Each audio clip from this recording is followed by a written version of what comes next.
Okay, so we are now in the balance sheet. Now the balance sheet, like I said before, is going to be much more involved than the income statement. So this is going to take us a lot more time to build out the balance sheet. But the balance sheet is essential that we get this right. Now it's a lot harder to project out the balance sheet purely because there are so many different little items on the balance sheet that we can't just reference revenue. So how do you project out cash and cash equivalents? Well, that is me pulling from the cash flow tab. But how do you project out accounts receivable, inventory, prepaid expenses, PP&E, depreciation, all these different things? Well, we can't just use a simple percent. Well, we could, but it wouldn't be very accurate. So instead, we actually have to project out each of these individual items on the balance sheet. So it takes a little bit of time, but it's also going to give us a very accurate picture of the balance sheet going forward. And it's going to make it so our balance sheet is extremely dynamic and we can change little assumptions here and there to make it exactly what we want it to be. So what I'm going to do is come down here, and the very first thing we are going to be doing is calculating the working capital and other assets and liabilities at the company. So working capital consists of the current assets and current liabilities of the company. Think of the working capital as the money that you have on a day-to-day basis to do different things at the company. So that's going to consist of current cash and cash equivalents, accounts receivable, inventory, prepaid expenses, and it will also be accounts payable, accrued expenses, and so on.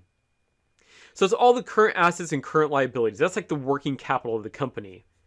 So the very first thing we're going to do is calculate those different items.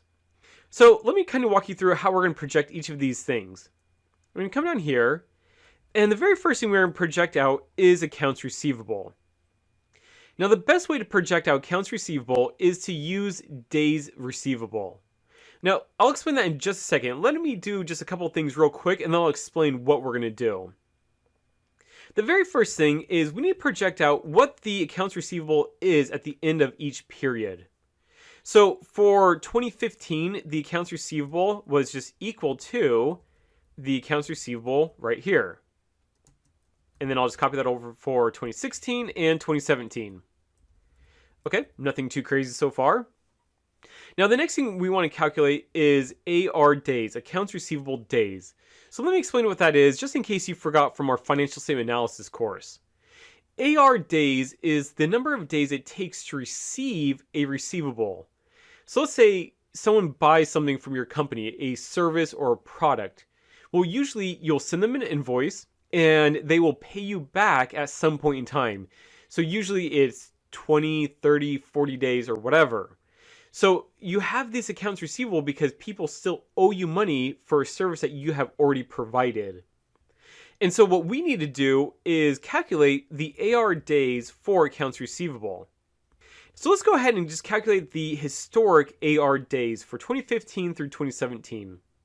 Now the formula is a fairly simple formula. What we are going to do is do equals, open parenthesis, we're going to take the accounts receivable at the end of the period and divide it by, on the income statement, the total revenue right here. Close parenthesis, and then multiply that by 365. Now I know what you're probably thinking in your head. Nate, you just hard-coded a number in Excel. You told me never, ever to do that, and yet you're doing it right now. Okay, you caught me. Sometimes you can, sometimes on a very rare basis, you can hard-code a number into a formula. In this case, I did 365 because there's 365 days in a year, and that's not an assumption, that's a fact, and that will never change. I guess if you have a leap year, if you want to be really smart, but it's 365. So we see that it took on average 44 days to receive money from our customers. So I'm just going to copy that over here and to here. So we see it was 44, 36, and 39. Well, to project out accounts receivable, what we are going to do is kind of flip this around.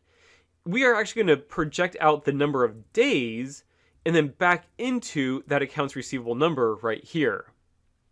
So what we want to do is project out the days. So what we are going to assume is that accounts receivable is going to do pretty well at collecting money next year. So we'll say 39 days. In 2016 is 36 days, so we know it's possible to get it down lower. Last year is up a little bit, but we think we can get it down to 35 days if the company is more persistent in calling their customers and saying, give us your money. So then what we're going to do is just copy this over, and we'll assume that's going to be 35 days going forward.